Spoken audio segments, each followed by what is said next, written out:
ça court, la maladie d'amour. On va faire le tour de ce qui s'est passé évidemment autour de ces élections. Les gens s'indignent, enfin une partie des gens s'indignent qu'un fichier S, Raphaël Arnaud, extrêmement toxique et extrêmement violent, arrive à l'Assemblée nationale. D'autres se posent la question, mais comment il va faire pour entrer à l'Assemblée nationale, sachant que pendant les Jeux Olympiques, tous les fichiers S n'ont pas le droit de circuler, il y aura des cordons de sécurité, et lui, il aura le droit de passer. Autre question très intéressante, il est fiché S et tout le bazar, mais du coup, il aura accès à des dossiers très confidentiels aussi. D'État, très intéressant.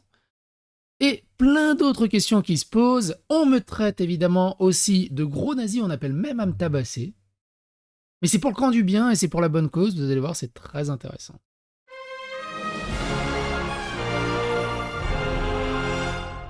Attention, please.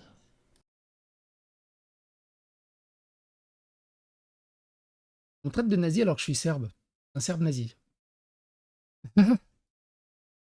D'après des off, le Premier ministre ne sera pas issu des rangs de la LFI et devrait être socialiste. En revanche, soutenir le gouvernement, LFI demande 2 ministères d'État, dont les finances et la présidence de l'Assemblée nationale.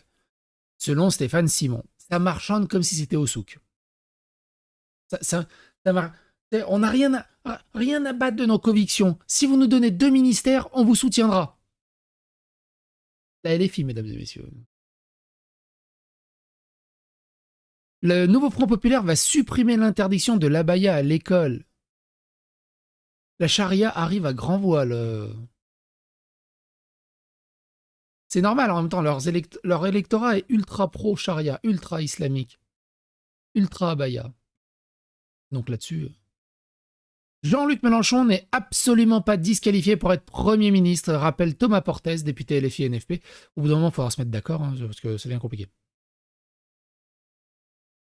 Le visage du Front populaire, Tanguy David qui reçoit des messages, la France du nouveau Front populaire, ça promet. Dès hier soir, les militants de gauche ont montré leur vrai visage. Gna, tu seras une honte partout où tu poseras les pieds, sale noir, sans valeur. Achète-toi un miroir, t'es pas français, tu le seras jamais. Comme je dis souvent, les faux blagues de merde, comme je le dis souvent, les plus gros racistes sont les extrêmes gauchistes. Et la diversité.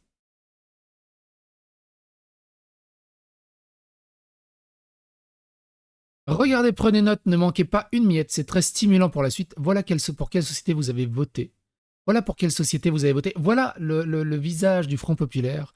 Comme j'ai déjà dit dans les précédentes vidéos, c'est des enfants rois bobo-gauchistes qui ne comprennent rien à la vie et qui se sentent surpuissants et qui ne respectent rien. On vous a couché! On vous a niqué! Voilà ce qu'on dit! Vous avez perdu, on est trop fort à gauche, on a l'amour, on a la fête, on a la joie, vous avez la haine, on est trop fort. Vous avez perdu, désolé. Vous avez remarqué que ça, ils le mettent pas sur les plateaux télé. Hein. Ça, ils le mettent pas sur les plateaux télé, ils en parlent pas, ça. Et c'est des racistes. Voilà, c'est tout.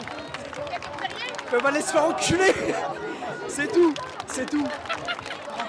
Vous avez perdu.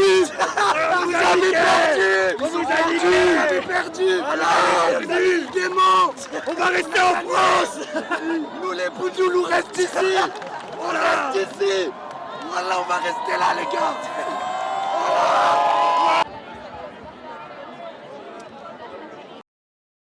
Voilà pour quoi vous avez voté. Magnifique.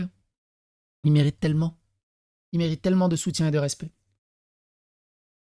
Le député Nouveau Front populaire Aurélien Rousseau remercie la presse suite au second tour des élections législatives 2024 en citant notamment France Bleu, Le Monde, La Croix, Libération, L'Humanité comme une presse libre et de très haut niveau. J'ai même pas envie de commenter. C'est 1984. C'est tellement honteux. C'est tellement honteux. Moi, je serais président de la République ou je serais dirigeant d'un pays. Un politicien tient ce genre de discours avec ce qui s'est passé, il est viré sur le champ avec une inéligibilité à vie, en fait.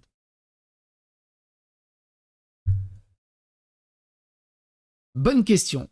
Est-ce que le député Raphaël Arnaud, fiché S, pourra se rendre au Parlement puisque l'accès à la zone de la Seine à Paris sera réglementé dans quelques jours et interdit aux personnes inscrites sur ces fichiers durant les JO? Affaire à suivre. Alors c'est toujours pareil. Hein. Comment va marcher ce cordon de sécurité? Il va y avoir vraiment un flic tous les 3 mètres? Ils vont vérifier les fichiers à chaque fois qu'il y a un citoyen qui veut passer? On est d'accord, c'est intenable comme système. Ça n'a jamais marché comme système. Et dire que pour être postier, il faut un casier judiciaire vierge. C'est vrai ça. Pour être député à 7000 balles par mois, pas grave. François Bayrou appelle à une entente qui va de la gauche hors LFI jusqu'à la droite hors RN. Bon, en gros, la NUPES est en train d'exploser. Bagheera Jones qui dit « Voilà, dites-leur bien !» Bagheera Jones, hein, je vous rappelle, hein, comme le dit très bien Lapin du Futur, hein, Dixit la meuf qui vient de Suisse, pays qui pratique la préférence nationale, avec une politique d'immigration très stricte, où les citoyens ont droit au port d'armes et votent pour un référendum, moi. C'est ce qu'on appelle « by law ». Si je comprends même pas qu'il parle en France. Alors c'est un TikTok d'un gars que je connaissais pas, qui dure 1 minute 40, qui est très intéressant. Il explique pourquoi et comment, pour ceux qui veulent comprendre très rapidement et très simplement, pourquoi le Rassemblement National a plus de voix et pourtant a moins de sièges. Et ça en 1:30, vous allez comprendre, c'est très facile d'accès. Voler une élection légalement. Regardez attentivement cette image. Chaque carré représente une personne et sa couleur représente pour qui cette personne vote. 30 carrés bleus contre 20 carrés rouges, c'est donc le candidat bleu qui gagne. Jusque là, vous me suivez. Ok, maintenant, au lieu de prendre en compte le vote de chaque personne, on divise la population en 5 circonscriptions qui, elles, ensuite vont aller voter. On découpe la carte de cette manière, donc 5 circonscriptions de taille équivalente, et là encore, c'est le candidat bleu qui gagne. Mais c'est le 3e cas de figure qui est intéressant. Dans celui-ci, on divise les circonscriptions de cette manière, donc pas de façon homogène. Et là, si vous regardez bien, on a 3 circonscriptions qui votent rouge et 2 seulement qui votent bleu. Absolument rien n'a changé, si ce n'est la manière de découper la carte électorale. Ce que je viens de vous montrer s'appelle le gerrymandering. C'est le découpage de circonscriptions électorales ayant pour objectif de donner l'avantage à un candidat ou à un parti. Ce concept nous vient des États-Unis et c'est un peu normal car c'est là-bas que le gerrymandering est le plus utilisé. En effet, la plupart des élections américaines se font au vote indirect et les électeurs votent dans des circonscriptions définies. Et c'est justement le découpage de ces circonscriptions qui fait souvent débat aux États-Unis. Je vous donne un exemple. En 2016, en Caroline du Nord, lors des élections pour la Chambre des représentants des États-Unis, 53% des gens ont voté républicain et environ 47% pour les démocrates. Sauf que à cause du découpage électoral, les républicains ont pu avoir 9 représentants à la Chambre contre seulement 4 pour les démocrates. Oui, c'est un gros écart et ça montre bien le problème du gerrymandering. Car pour ceux qui savent utiliser intelligemment le découpage électoral, il est possible de gagner des élections en étant pourtant minoritaire en nombre de voix. C'est d'ailleurs ce qui s'est passé en 2016 lorsque Donald Trump a été élu face à Hillary Clinton en ayant moins de voix qu'elle. Mais si le gerrymandering est surtout associé aux États-Unis, c'est également un phénomène présent en France. Par exemple, lors du redécoupage électoral de 1986, le ministre de l'Intérieur Charles Pasqua a délibérément modifier certaines circonscriptions pour que ses amis aient plus de facilité à être élus. Donc morale de l'histoire, si vous voulez gagner une élection, ne cherchez pas à tout prix à convaincre tout le monde. Sortez la calculette, ciblez les circonscriptions les plus rentables et mettez-vous au travail. Très intéressant. Hein. C'est très intéressant. Qui était au courant de ça? National Geographic Magazine qui titre « Les nouveaux Européens, comment l'immigration peut façonner le continent ». Donc les mêmes hein, qui t'insultent et qui disent « Ouais, le grand remplacement, c'est une théorie du complot, faut pas dire ça », et en même temps se félicitent que l'Europe a un nouveau visage qui redéfinit le continent et la population. Un homme condamné pour avoir maintenu au sol un pickpocket qui lui a volé ses clés de bagnole en attendant les forces de l'ordre. Je répète, la justice a condamné la victime et a défendu le criminel. Merci la justice, comme d'habitude.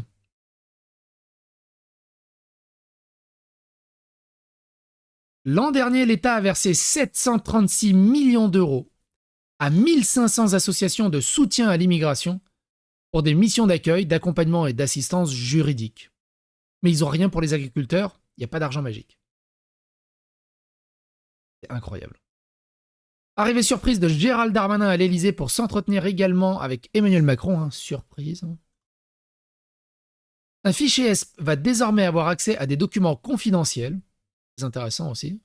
Et moi j'ai toujours pas compris comment légalement et républiquement c'était possible qu'il se soit fait élire qui se soit même présenté. Il n'y a pas un devoir d'exemplarité chez les politiques? Ou c'est seulement chez les postiers? Jusqu'à 90% pour Raphaël Arnaud, dans les quartiers tenus par les narcotrafiquants de la ville. Bah tiens.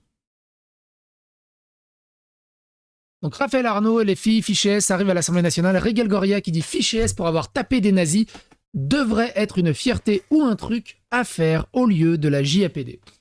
Alors je répète, hein, je rappelle, un gamin de 15 ans défoncé par 8 personnes de la Jeune Garde qui sont actuellement arrêtées, de Raphaël Arnaud, tout simplement parce qu'il était juif dans le métro. Une grand-mère de 88 ans explosée parce qu'elle était juive.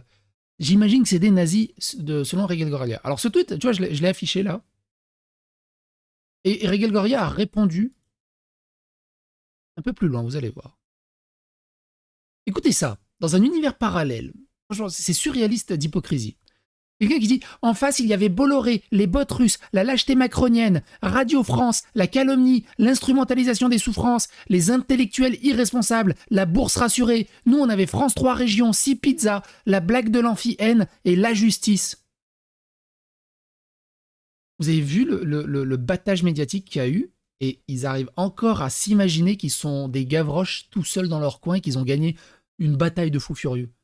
C'est d'être autant hypocrite. Je peux pas leur croire. Je peux pas croire qu'ils sont idiots à ce point et qu'ils sont déconnectés. Ils sont juste hypocrites.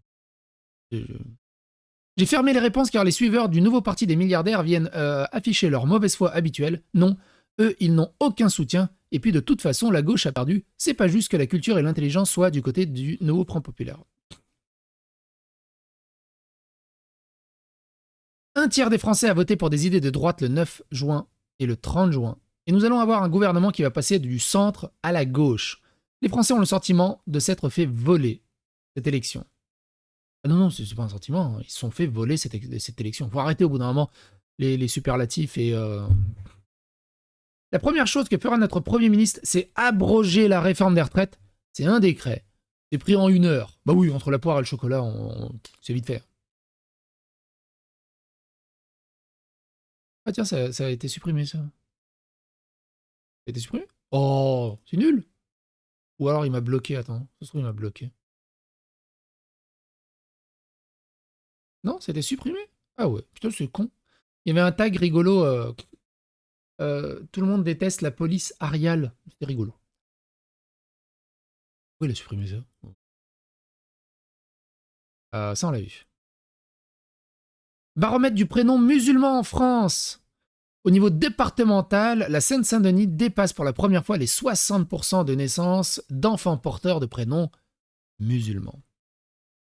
Alors, ce qui est très intéressant, c'est de mettre avec la carte des votes. Regardez. Sauf quelques exceptions, vous allez voir un pattern. Moins il y a de prénoms arabes, moins ils votent RN, ironiquement. Alors l'Île-de-France, c'est à part, avec toutes les cités, les banlieues et l'immigration, c'est à part. Mais, regardez, toute la côte méditerranéenne, ultra rouge, ultra RN. Toute la côte normande bretonne, peu de musulmans, peu de RN. Toute la partie droite, relativement bien RN, relativement bien musulmane. C'est rigolo. C'est rigolo. Il y a comme une corrélation. Donc Régel Goria qui dit, il y a un gros nazi, alors déjà je fais 89 kilos, donc c'est pas si gros que ça. Il y a un gros nazi qui a partagé mon tweet alors qu'il m'a bloqué. Oui, bah oui, donc on me casse les couilles. Ceci n'est pas un appel à la violence, mais si vous frappez un nazi, vous ne devriez connaître aucune procédure judiciaire. C'est un droit fondamental, ou même un droit citoyen, un devoir citoyen. En gros, c'est un devoir citoyen de venir me casser la gueule, parce qu'ils n'auront pas de problème. Pour moi, c'est une incitation à la violence, c'est une incitation à me charcuter. Un peu comme le gamin de 15 ans dans le métro, parce que voilà, il était juste juif, en fait. Je vais signaler à Pharos, mais je ne vais pas aller plus loin que ça, qu'est-ce que je fasse avec ça? Et encore. Fusillade dans le quartier de la Roquebillière. Il s'agirait d'une nouvelle page du conflit qui oppose les narcotrafiquants locaux à des clans marseillais, mais le danger, c'est l'extrême droite et les fachos. Reguel Gorilla et toute la clique d'influenceurs qui défendent ça, hein. Ils défendent tout ça, ils défendent toute cette merde juste pour se prouver qu'ils sont pas racistes, et ils crachent à la gueule de tous les citoyens qui vivent là-dedans et qui veulent juste essayer d'avoir une vie paisible et qui essayent de s'intégrer et d'être tranquilles. Ils leur refusent la tranquillité, ils leur refusent la paisibilité. Tout ça en étant dans leur petit cocon bobo gaucho, très très loin de la diversité, très très loin de ces problèmes de délinquance, très très loin de ce quotidien. Mais attention, eux ils sont dans le camp du bien. Et là c'est très intéressant. Le ministre de l'Intérieur aurait comptabilisé 3,2 millions de procurations pour ce second tour. Record historique, arnaque historique, that is the question. Regardez, c'est très intéressant ce qu'il dit. Monsieur Darmanin, vos services sont... Attends, pour que ça soit encore plus drôle. Vous allez voir que ce qu'il dit, on va le faire à l'envers. Je vais vous spoiler ma réflexion d'avant. C'est littéralement le passage du sketch du dernier JDG. Si vous avez vu le dernier JDG, il subit un contrôle d'impôt et il demande à faire une réclamation et l'inspecteur lui dit ça. Et tout nous prendre. C'est exactement ce qu'on vient de faire. La vache, vous êtes vachement rapide et efficace. Mais je peux déposer un recours? Évidemment. Voilà un dossier d'ouverture de demande pour un recours. On vous répondra sous 46 mois. Et si c'est validé, il faudra que vous passiez en personne à la préfecture de Mayotte. De Mayenne. Non, Mayotte, pour obtenir une date de rendez-vous téléphonique en vue de la création d'un dossier subsidiaire à la préfecture. Vous venez toujours, hein, c'est ça? Toujours.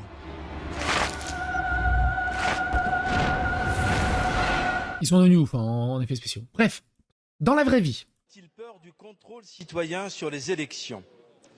Gravé auparavant dans le code électoral, l'annexion des listes de procuration aux procès-verbaux de chaque bureau de vote est supprimée par le décret du 11 mars 2021. Celui du 22 décembre confirme que ces listes restent en mairie. Enfin, la circulaire du 31 décembre, à 4 mois de la présidentielle et 5 mois des législatives, ordonne aux maires de ne plus annexer ces listes au PV.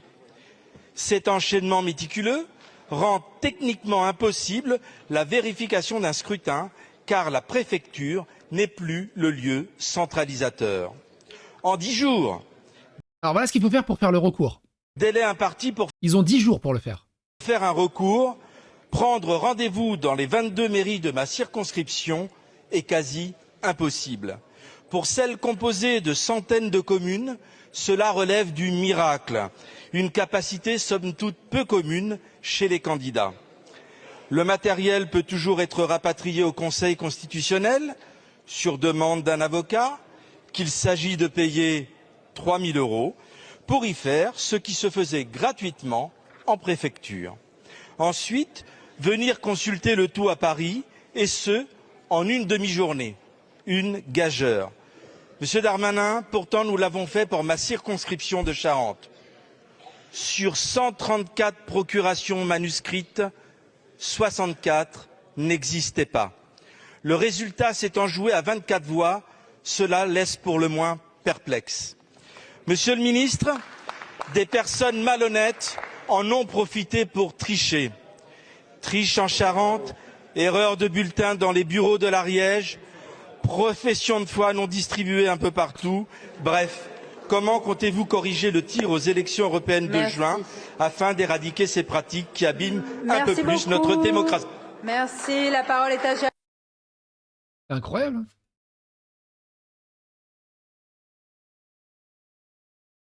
Incroyable.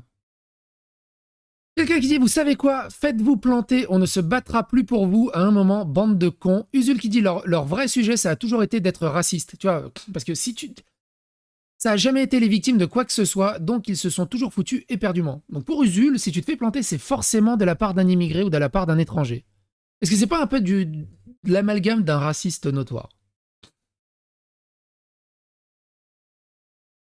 Mais Faut d'abord défendre le gars qui plante.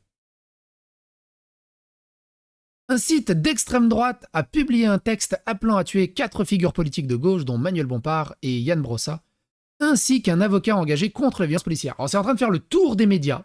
Il y a un site qui a appelé un truc. Il y a des dizaines de Discord. Un Discord de 20 000 personnes du Front Populaire qui appellent à tabasser tout le monde. On l'a vu dans pas mal de trucs. Plein de gens qui appellent à tabasser tout le monde, à défoncer tout le monde, à planter tous ceux qui ont vendu de travers. On l'a vu dans les précédentes vidéos, on va pas refaire la liste. Ça passe sous le tapis. Il y a un site, c'est en train de faire la boucle partout. Et je suis sûr, qu'Alerte Info, il en a même pas parlé. Attends, j'ouvre une... Je suis sûr qu'il en a même pas parlé du Discord. Attends. Alerte Info. Je suis sûr qu'il a même pas parlé du Discord du Front Populaire. Regardez, Discord. Il cherche Alerte Info Discord, on a quoi? C'est quoi ça? Antisémitisme et homophobie sur le Discord de Alerte Info. C'est de quand ça? 17 août 2023. J'ai été sur son serve et j'ai assisté à une discussion sur le channel dédié à ça. J'ai vu des membres défendus par la modération tenant des propos qu'on pourrait qualifier d'abjects. Ah. Les Juifs, vous êtes la pire communauté de l'histoire. Personne vous aime regarder l'histoire. Les Juifs, vous êtes la pire communauté de l'histoire. Vive Hitler. Laisse les modos, ratio, mettez-moi modo. Même les Juifs, ils ont plus de pouvoir sur ce serveur que moi alors que je suis modo. Yeah. Il a l'air cool son modo. Hein. Je te baisse trop du cul, t'as les modos qui disent ça. T'imagines? Enfin, je sais pas si tu te rends compte de la dinguerie. Discord, ça doit tourner au cordeau. Hein. Moi, mon Discord, c'est une dictature. Hein. Et ça, c'était avant le 7 octobre. Hein. Ouais. Et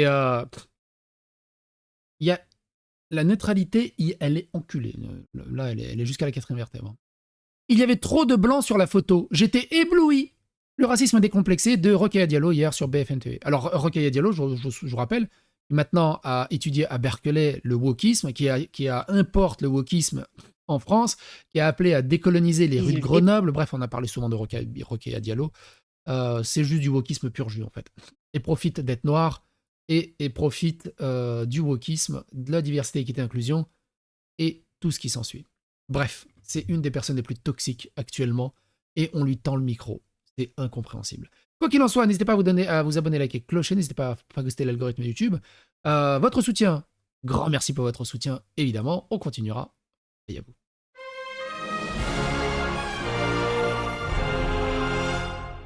Attention, please.